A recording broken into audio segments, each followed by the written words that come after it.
Hi guys, welcome back to my channel. If you're new and you like to hear about opinions, reviews, analyses, and ramblings on films, books, and TV shows, be sure to click that subscribe button for more content from me.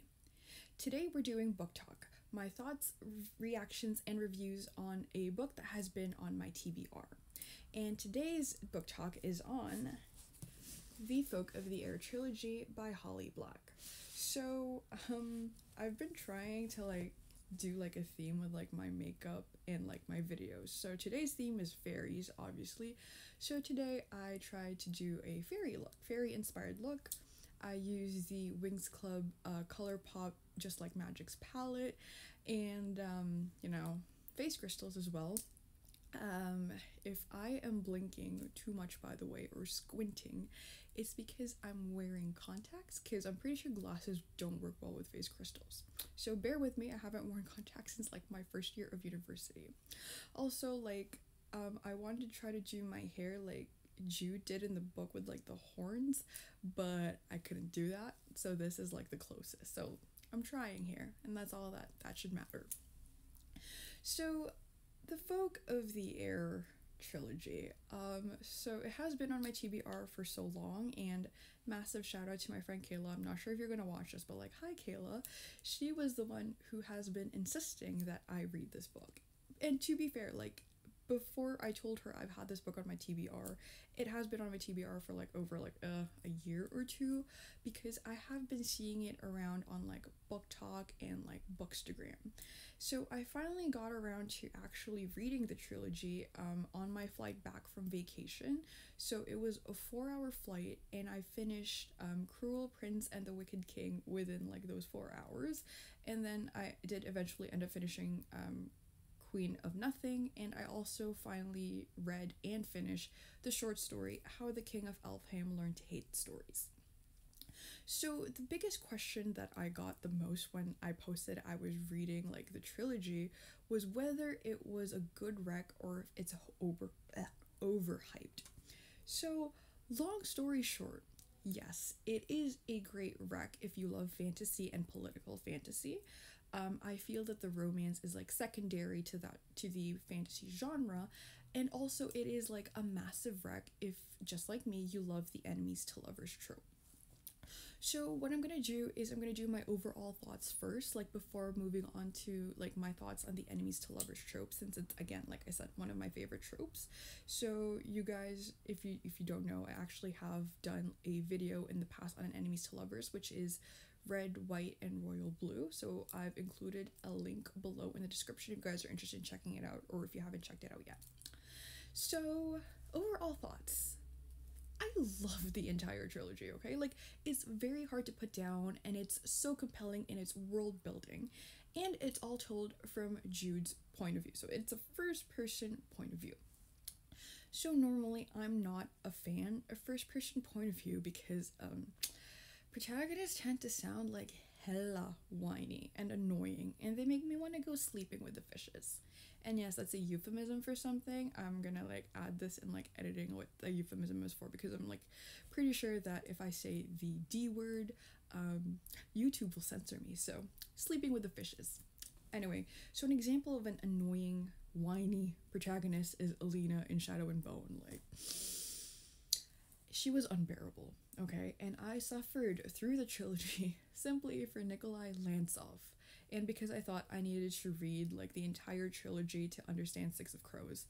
And if you wanted to read Six of Crows but you haven't read Shadow and Bone, honestly, you don't even need to read Shadow and Bone. I thought I had to because of the world building and the lore was explained in Shadow and Bone, but you're better off just skipping straight to Six of Crows. But again, with everything, there is always an exception. So I have mentioned in my previous videos of Inheritance Games, the Inheritance Games trilogy, that Avery Graham's the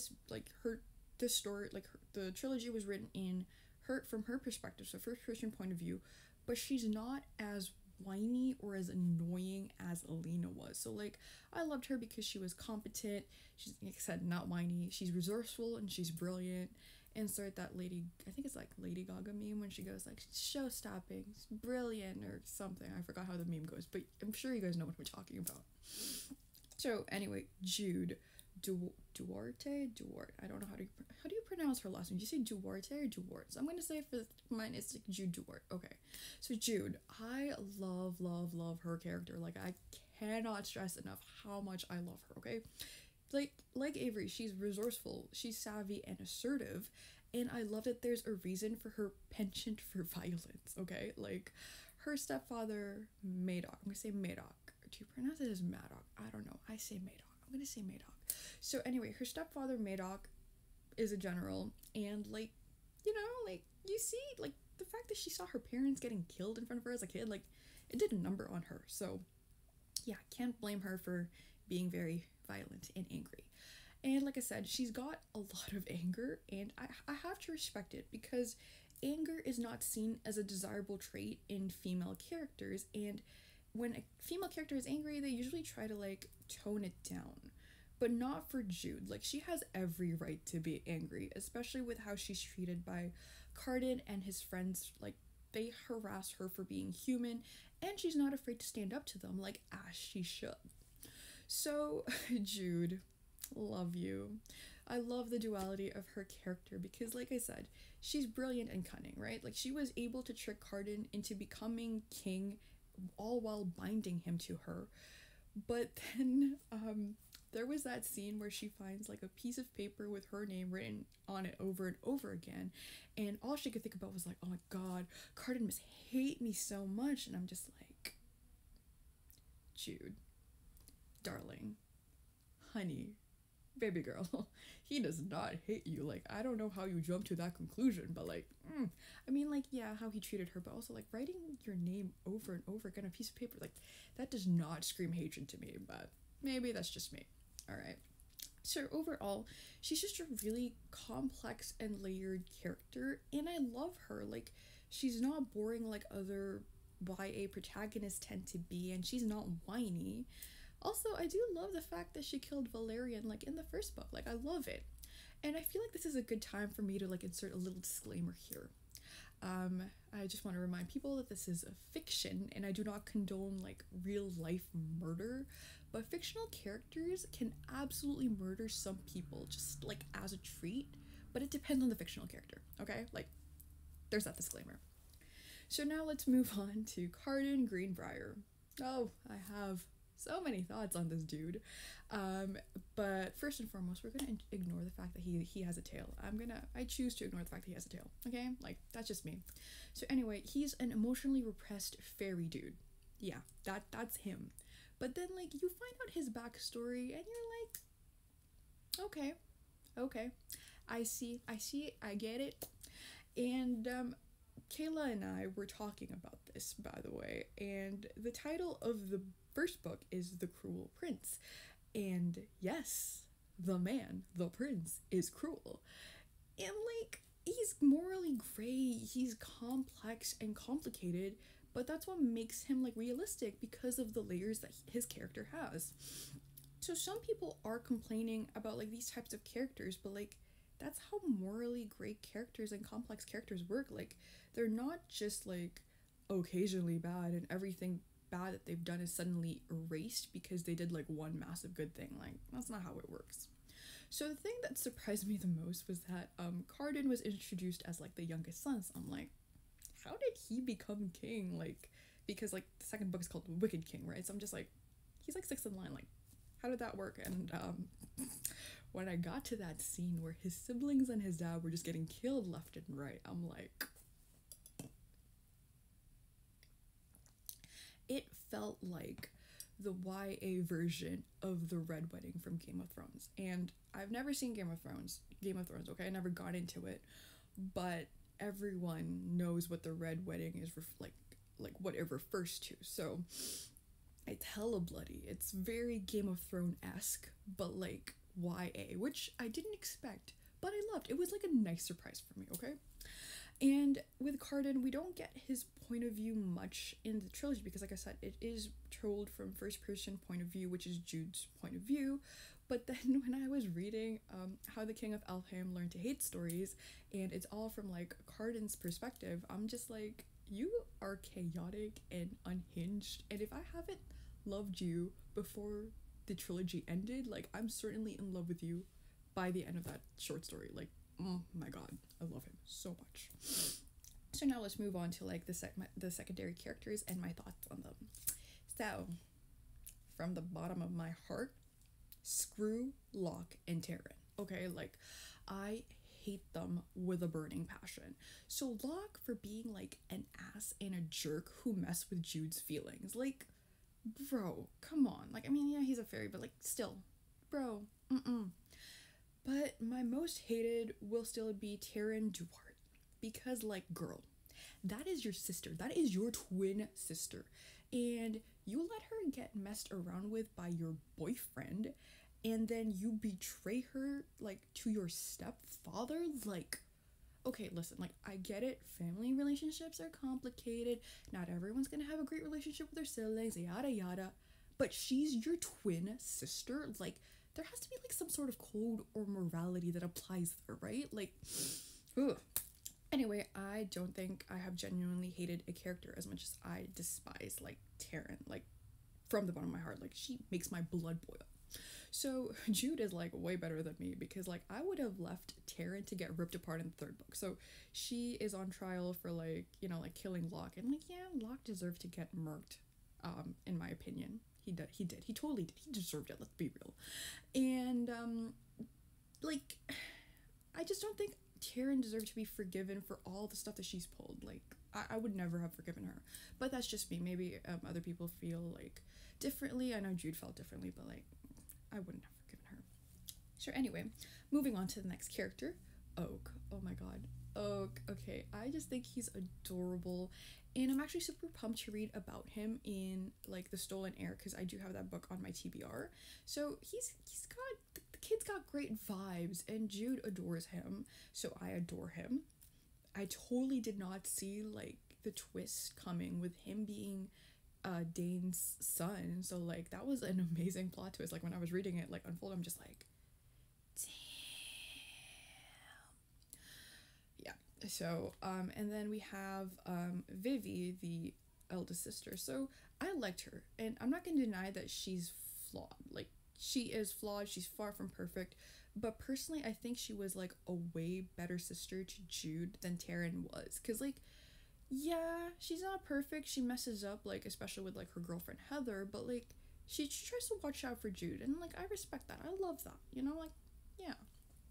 So, the enemies to lovers in the book, like, it's actual, genuine enemies to lovers, alright? This is not rivals to lovers. It's not one-sided hatred. They both hated each other's guts for real, and I loved it. Okay, so some people think it's like problematic because Cardan bullied Jude and like it sends a bad message. And like, dudes, it's fiction. Also, like, she did take him prisoner, so it's not like either of them are completely innocent or powerless, you know? Like, just saying. Also, here's my hot take. Get ready for it. It's fiction. We can enjoy this dynamic without thinking that it's the ideal of relationships, alright? Like, I love the enemies to lovers trope in fiction, but if I had an enemy in real life, it would not work out like this. And I would not want to be making out with my enemy. Just saying. Anyway, so like this is like a very like realistic development of their relationship. Like it was really well written because it's slow burn, but not like too slow burn, but they didn't speed run it either. Alright, so like I love the surprise too actually at the end of Wicked King with the marriage of convenience, because I'm just like, y'all got me at enemies to lovers, and then you added marriage of convenience, and I'm just like, oh my god, like, ooh. Alright, so now we're gonna move on to like the next part, and that this is like me like reading my favorite book quotes and lines. So I actually have so many favorite like quotes and lines from the trilogy, and so many of them are regarding Jude and Cardan's like relationships. So like buckle up, because like these lines will make you go, yeah. I do not yearn to be their equal. In my heart, I yearn to best them. Instead of being afraid, I could become something to fear. Like, Jude just has, like, banger lines and, like, lines after lines that you're just like, damn, girl. Yes, queen. Go, girl.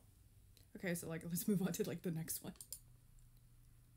May death be your only companion. I mean, like, yeah, it's a curse on Jude, but like, that's like a dope line, like, cursing someone. May death be your only companion. Like, yeah, that's a good curse. And so this one I'm gonna read now. It's one of my favorite scenes. All right, so this is. And then, once we're in the empty hall in the upper level of the palace, I turn and press the point of my knife directly under his chin. Jude? He asked, up against the wall, pronouncing my name carefully, as though to avoid slurring. I am not sure I have ever heard him use my actual name before. Surprised, I ask, a fierce grin starting on my face. The most important boy in Fairy, and my enemy, finally in my power. It feels even better than I thought. You shouldn't be. Like, this clip that I'm going to show you was what was going through my mind while I was reading the scene. This better not awaken anything in me. Okay, so this next scene is like basically like a page long. So like I have to include it for like the entire like page for context. So just bear with me, okay? Hold on. He leans in and closes his eyes. Most of all, I hate you because I think of you. Often. It's disgusting, and I can't stop it. I'm shocked into silence. Maybe you should shoot me after all, he says, covering his face with one long-fingered hand. You're playing me, I say. I don't believe him. I won't fall for some silly trick because he thinks I am some fool to lose my head over beauty. If I was, I couldn't last a single day in Fairy. I stand, ready to call his bluff.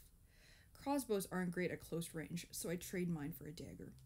He doesn't look up as I walk around the desk to him. I place the tip of the blade against the bottom of his chin, as I did the day before in the hall, and I tilt his face towards mine. He shifts his gaze with obvious reluctance. The horror and shame on his face looked entirely too real. Suddenly, I am not sure what to believe. I lean toward him, close enough for a kiss.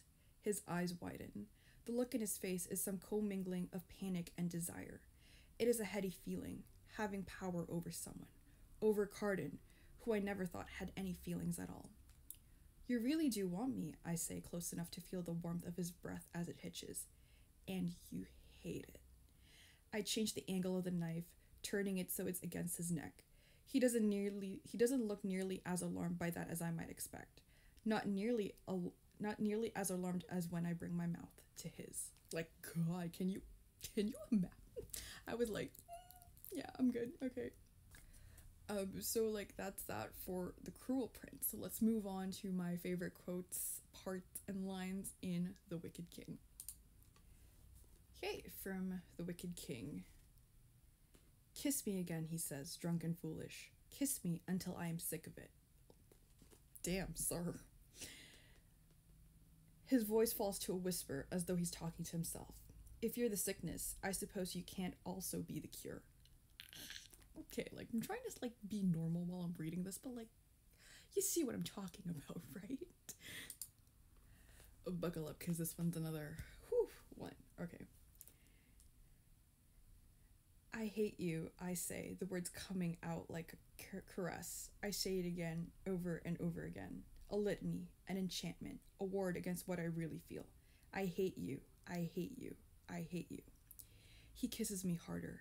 I hate you, I breathe into his mouth. I hate you so much that sometimes I can't think of anything else. Whew, okay. Wow. Let's move on to the next one before like I like lose it like right here and there. So this one is a Carden line. It seems I have a singular taste for women who threaten me. Which, yeah, I see that. Mood though. Real mood. And then this final line from the book that I actually had to like compose myself while I was reading it on the plane because I was sitting next to my dad and he can't watch me like literally like having like a full-on meltdown with like this line. This is the line. Marry me, he says. Become the queen of Elfheim. Like a marriage of... Okay, I'm trying to like keep it together. It is very hard to keep it together when I'm reading these lines. Oh my god, like, oof. Marriage of convenience and just marry me. Become the queen of Elfheim. I feel so many things, guys. So many things. So let's move on now to the Queen of Nothing. Well, he says, patting the couch beside him. Didn't you get my letters? Like, that's how you greet your wife that you exiled, buddy. Love it. Like, he's just, this shows that he's this dumbass. I love him, but he's dumb. I say with love. So this next one, like, was what made me go, what? So this is Curtin speaking, by the way. Let me remind you that I didn't know you'd murdered my brother, the ambassador to the Undersea, until that very morning, he says. My plans were made in haste, and perhaps I was a little annoyed. I thought it would pacify Queen Orloff, at least until all the promises were finalized in the treaty. By the time you guessed the answer, the negotiations would be over. Think of it. I exiled Jude Duarte to the mortal world, until and unless she is pardoned by the crown. He pauses. Pardoned by the crown, meaning by the King of Fairy, or its queen. You could have returned any time you wanted. And I'm like, okay, like, this actually, I love it because it shows that, like, even though Carden is dumb, like, he knows, like, what he's doing. He can be cunning when he wants to be, and that makes him dangerous, but also, like, I like that. Like, again, there's the duality of him being dumb, but also being cunning. You know, like, I respect that a lot. Buckle up for this next Carden quote, okay? Mock me all you like. Whatever I imagined then, now it is I who would beg and grovel for a kind word from your lips. His eyes are black with desire. By you, I am forever undone. Bro.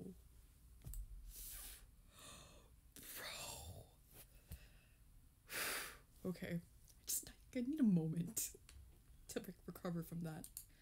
And okay, this is like the final line from Queen of Nothing, like, that I loved. It's you I love, he says. I spent much of my life guarding my heart. I guarded it so well that I could behave as though I didn't have one at all.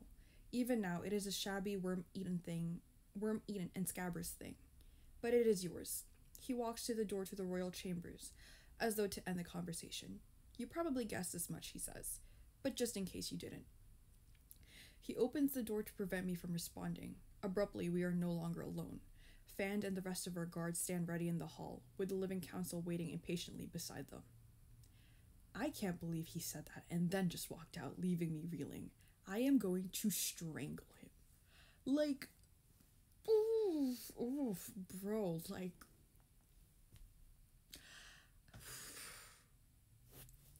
I need another minute, like, after this. Like, just give me another minute. So I finally took that minute or 5 minutes to recover, and, like, how can I be expected to return to normal after this? Like, okay, so the thing is, I am obsessed with the idea of, like, really profound, heart-stopping, heartwarming lines. Like, lines that make you go, holy crap, and just sit in silence and let those words sink in. So, like, this is a YA trilogy, but the lines are Jane Austen level. Okay, so, like, just to give you some context, if you guys don't know, like, some of, like, Jane Austen's most iconic quotes, there's this one that Mr. Darcy says to Elizabeth Bennet. You have bewitched me body and soul. And from Emma, I think it's, like, Mr. Knightley, or I think his name was Knightley. He says this to Emma.